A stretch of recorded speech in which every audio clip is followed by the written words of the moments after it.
ಎಲ್ಲರಿಗೂ ನಮಸ್ಕಾರ. ನನ್ನ ಹೆಸರು ಪುಷ್ಪಾ ಸದಾಶಿವಯ್ಯ ಅಂತ. ನಾನು ಮೂಲತಃ ಭದ್ರಾವತಿಯವಳು. ನಂದು BSc ಗ್ರ್ಯಾಜುಯೇಷನ್ ಆಗಿದೆ. ನನಗೆ ಸಂಗೀತ ಕಲಿಬೇಕು ಅನ್ನೋ ಆಸೆ ತುಂಬ ಇತ್ತು ಚಿಕ್ಕಂದಿನಿಂದ. ಎಲ್ಲ ಥರದ ಹಾಡುಗಳನ್ನು ರೇಡಿಯೋ, ಆಕಾಶವಾಣಿಯಲ್ಲೆಲ್ಲ ಕೇಳಿ ಹಾಡ್ತಿದ್ದೆ. ನೋಡಿ ಕಲಿತು ಅಲ್ಲಿ ಇಲ್ಲಿ ಹಾಡ್ತಿದ್ದೆ. ಮದುವೆ ಆಗಿ ಬಂದ ಮೇಲೆ, ಅಂದರೆ ಭದ್ರಾವತಿಗೆ ಬಂದ ಮೇಲೆ, ಅಂದರೆ ನಾನು ಹಳ್ಳಿಯಲ್ಲಿ ಹುಟ್ಟಿದ್ದು.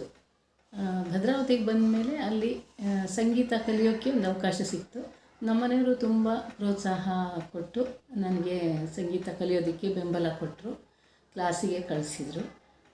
ನನಗೆ ಸಾಧ್ಯ ಆದಷ್ಟು ಮಟ್ಟಿಗೆ ಅಭ್ಯಾಸ ಮಾಡಿ ಒಂದಷ್ಟು ವರ್ಷ ಕಲಿತೆ. ಆಮೇಲೆ ನಮಗೊಬ್ಬಳು ಮಗಳು ಹುಟ್ಟಿದ್ಲು. ಆಮೇಲೆ ಅವಳು ವಿದ್ಯಾಭ್ಯಾಸದ ಕಡೆ ಗಮನ ಆಯಿತು. ಅದ್ರ ಜೊತೆಗೆ ನಾನು ನಮ್ಮ ಗುರುಗಳ ಮನೆಗೆ ಹೋಗಿ ಪಾಠ ಕಲಿತ್ಕೊಂಡು, ನಂತರ ನಾನು ಒಂದಿಷ್ಟು ಮಕ್ಕಳುಗಳಿಗೆ ಪಾಠ ಹೇಳಿಕೊಟ್ಟೆ, ಸಂಗೀತ ಕ್ಲಾಸ್ ಮಾಡಿದೆ. ಟೀಚರ್ ಸಪೋರ್ಟಿಂದನೇ ನಾನು ಸಂಗೀತ ಕ್ಲಾಸೆಲ್ಲ ಮಾಡಿ, ಆಮೇಲೆ ಬೇರೆ ಬೇರೆ ಪ್ರೋಗ್ರಾಮ್ಗಳಲ್ಲಿ ಹಾಡ್ತಿದ್ದೆ, ಸಂಘ ಸಂಸ್ಥೆಗಳಲ್ಲೆಲ್ಲ ಹಾಡ್ತಿದ್ದೆ. ಏನೋ ಒಂದು ರೀತಿ ಎನ್ಕರೇಜ್ಮೆಂಟ್ ಸಿಗ್ತಿತ್ತು ಮನೆಯವರಿಂದ ಕೂಡ. ಮತ್ತು ಮಗಳು ವಿದ್ಯಾಭ್ಯಾಸ ಜೊತೆಗೆ ಅವಳಿಗೆ ಸಂಗೀತ ಅಭ್ಯಾಸ ಎಲ್ಲ ನಡೀತಾ ಇತ್ತು. ಅದೆಲ್ಲ ಆದಮೇಲೆ ಅವಳದ್ದು ವಿದ್ಯಾಭ್ಯಾಸ ಮುಗಿಸಿ ಅವಳು ಕೆಲಸದ ಪ್ರಯತ್ನದಲ್ಲಿದ್ದು ಕೆಲಸನ ತೊಗೊಂಡ್ಳು. ಆಮೇಲೆ ಅವಳಿಗೆ ಮದುವೆ ಮಾಡಿದ್ವಿ. ಮದುವೆ ಆದಮೇಲೆ ನಾನು ಪೂರ್ತಿ ಅವಳ ಕಡೆ ಗಮನ ಹೋಯಿತು. ಸ್ವಲ್ಪ ನಿಧಾನ ಸಂಗೀತದ ಅಭ್ಯಾಸ ನನ್ನ ಸ್ವಲ್ಪ ಕುಂಠಿತ ಆಗ್ತಾಯಿತ್ತು. ಅವಳದು ಮದುವೆ ಆದಮೇಲೆ ಮಗು ಆಯಿತು, ಬಾಣಂತನ ಅಂಥೇಳಿ ನನ್ನ ಸಮಯ ಎಲ್ಲ ನಾವು ಅವ್ರ ಕಡೆನೇ ಕೊಡಬೇಕಲ್ವ, ಅದು ತಾನೇ ಮೇಯ್ನ್ ನಮ್ಮ ಉದ್ದೇಶ. ಹಾಗಾಗಿ ಆ ಕಡೆ ಎಲ್ಲ ಗಮನ ಕೊಟ್ಟು ಸಂಗೀತಾಭ್ಯಾಸ ತುಂಬ ನಿಧಾನವಾಗಿ ಅಲ್ಲಿ ಅವಾಗಿವಾಗ ಸ್ವಲ್ಪ ಅಭ್ಯಾಸ ಮಾಡ್ತಿದ್ದೆ, ಅಂದರೆ ಕನೆಕ್ಷನ್ ಹಾಗೆ ಇಟ್ಕೊಂಡಿದ್ದೆ. ಈಗ ಅವಳಿಗೆ ಮಗುವಾಗಿ ಬಾಣಂತನ ಆಗಿ ಸ್ವಲ್ಪ ಕೆಲಸ ಸ್ವಲ್ಪ ಕಡಿಮೆ, ಅಂದರೆ ಪೂರ್ತಿಯೇನು ಕಡಿಮೆ ಆಗಿಲ್ಲ, ಸ್ವಲ್ಪ ನನಗೆ ಸಮಯ ಸಿಗ್ತಾ ಇದೆ. ಈ ಟೈಮ್ನಲ್ಲಿ ಹಿಂದಿನಿಂದನೂ ನನಗೆ ಒಂದು ಯೂಟ್ಯೂಬ್ ಚಾನಲ್ ಓಪನ್ ಮಾಡಬೇಕು ಅನ್ನೋ ಆಸೆ ಇತ್ತು. ಚಾನಲ್ ಓಪನ್ ಮಾಡಬೇಕು, ಅದರಲ್ಲಿ ನನ್ನ ಒಂದು ಅಭಿರುಚಿಯನ್ನು ಶೇರ್ ಮಾಡ್ಕೋಬೇಕು. ಮತ್ತು ಎಲ್ಲ ಥರದ ಹಾಡುಗಳನ್ನು ಹಾಡ್ತಿದ್ನಲ್ಲ ಹಿಂದೆ, ಅದನ್ನೆಲ್ಲ ಪುನಃ ನೆನೆಸ್ಕೊಂಡು ಹಾಡಬೇಕು ಅನ್ನೋ ಆಸೆ ಎಲ್ಲ ಬರ್ತಾಯಿತ್ತು. ವಚನಗಳು, ಭಾವಗೀತೆಗಳು, ಶಾಸ್ತ್ರೀಯ ಸಂಗೀತನ ತಕ್ಕ ಮಟ್ಟಿಗೆ ಅಭ್ಯಾಸ ಮಾಡಿದ್ದೆ. ಹಾಗಾಗಿ ಅದನ್ನೆಲ್ಲ ಪುನಃ ರೀಕಾಲ್ ಮಾಡ್ಕೊಳ್ಳೋಣ ಅನ್ನೋ ಒಂದು ಆಸೆಯಿಂದಾಗಿ ಯೂಟ್ಯೂಬ್ ಚಾನಲ್ ಪುಷ್ಪಾ ಸದಾಶಿವಯ್ಯ ಅನ್ನೋ ಒಂದು ಹೆಸರಿನಲ್ಲಿ ಯೂಟ್ಯೂಬ್ ಚಾನಲ್ ಓಪನ್ ಮಾಡಿದ್ದೀನಿ. ದಯವಿಟ್ಟು ನೀವು ನನಗೆ ನನ್ನ ಚಾನಲ್ ಪುಷ್ಪಾ ಸದಾಶಿವಯ್ಯ ಯೂಟ್ಯೂಬ್ ಚಾನಲ್ಗೆ ಸಬ್ಸ್ಕ್ರೈಬ್ ಆಗಿ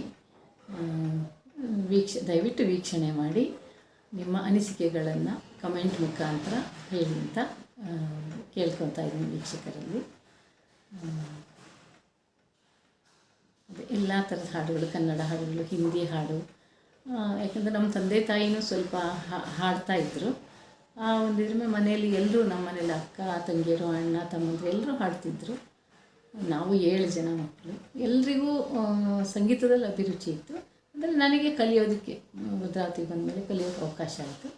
ಹಾಗಾಗಿ ಕಲಿತು ಈಗ ನಿಮ್ಮ ಜೊತೆ ಶೇರ್ ಮಾಡ್ಕೊಳ್ಳೋಣ ಅಂತ ಯೂಟ್ಯೂಬ್ ಚಾನಲ್ ಓಪನ್ ಮಾಡಿ ಶೇರ್ ಮಾಡ್ಕೊಳ್ಳೋಣ ಅಂತ ಒಂದು ಆಸೆ ಆಗಿದೆ. ಅದನ್ನು ನಾನು ನೆರವೇರಿಸ್ಕೊಳ್ತಾ ಇದ್ದೀನಿ.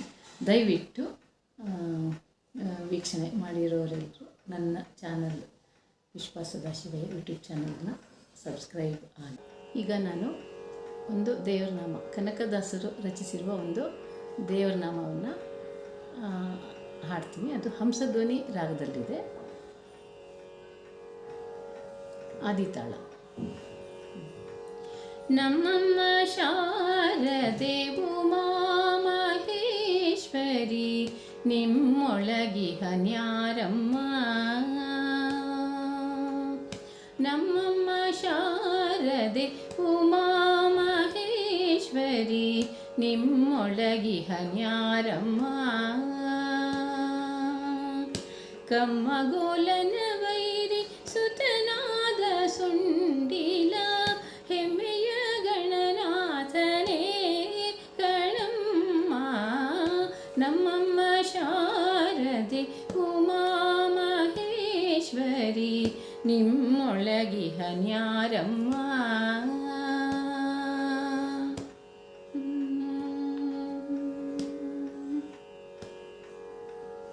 ಮೋರೆ ಕಪ್ಪಿನ ಭಾವ ಮೊರದ ಗಲದ ಕಿವಿ ಕೋರೆದಾಡೆಯ ನ್ಯಾರಮ್ಮ. ಮೋರೆ ಕಪ್ಪಿನ ಭಾವ ಮೊರದ ಗಲದ ಕಿವಿ ಕೋರೆದಾಡೆಯ ನ್ಯಾರಮ್ಮ. ಮೂರು ಕಣ್ಣನ ಸುತ ಮುರಿದಿಟ್ಟ ಚಂದ್ರನ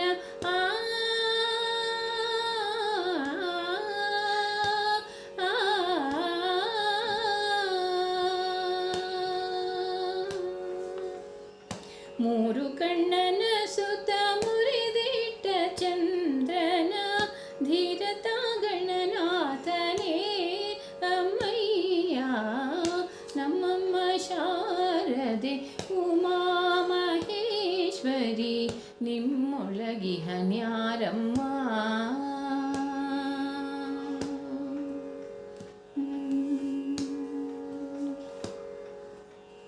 ಹುಟ್ಟದಟ್ಟಿಯು ಬಿಗಿದುಟ್ಟ ಚಲ್ಲಣದ ದಿಟ್ಟ ತನ್ವನ್ಯಾರಮ್ಮ. ಹುಟ್ಟದಟ್ಟಿಯು ಬಿಗಿದುಟ್ಟ ಚಲ್ಲಣದ ದಿಟ್ಟ ತನಿವನ್ಯಾರಮ್ಮ. ಪಟ್ಟದ ರಾಣಿ ಪಾರ್ವತಿಯ ಕುಮಾರನು ಹೊಟ್ಟೆಯ ಗಣನಾಥನೇ ಅಮ್ಮಯ್ಯ. ನಮ್ಮಮ್ಮ ಶಾರದೆ ಉಮಾ ಮಹೇಶ್ವರಿ ನಿಮ್ಮೊಳಗಿಹನ್ಯಾರಮ್ಮ.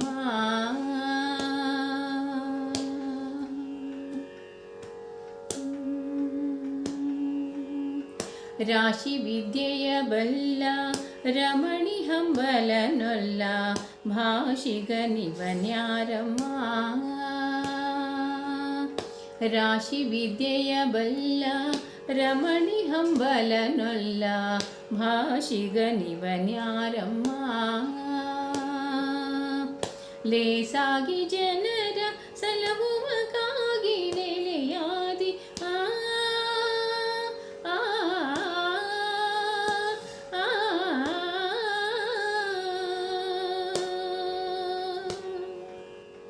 ಲೇಸಾಗಿ ಜನರ ಸಲಹುವಕಾಗಿ ನೆಲೆಯಾದಿ ಕೇಶವದಾಸ ಕಣೆ ಅಮ್ಮಯ್ಯ.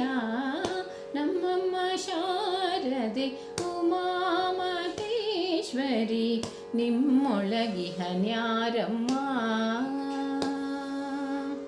ಕಮ್ಮಗೋಲನ ವೈರಿ ಸುತನಾದ ಸುಂಡಿನ ಹೆಮ್ಮೆಯ ಗಣನಾಥನೇ ಕಣಮ್ಮ. ನಮ್ಮಮ್ಮ ಶಾರದೆ ಉಮಾ ಮಹೇಶ್ವರಿ ನಿಮ್ಮೊಳಗಿಹನ್ಯಾರಮ್ಮ. ನಿಮ್ಮೊಳಗಿಹನ್ಯಾರಮ್ಮ. ನಿಮ್ಮೊಳಗಿಹನ್ಯಾರಮ್ಮ.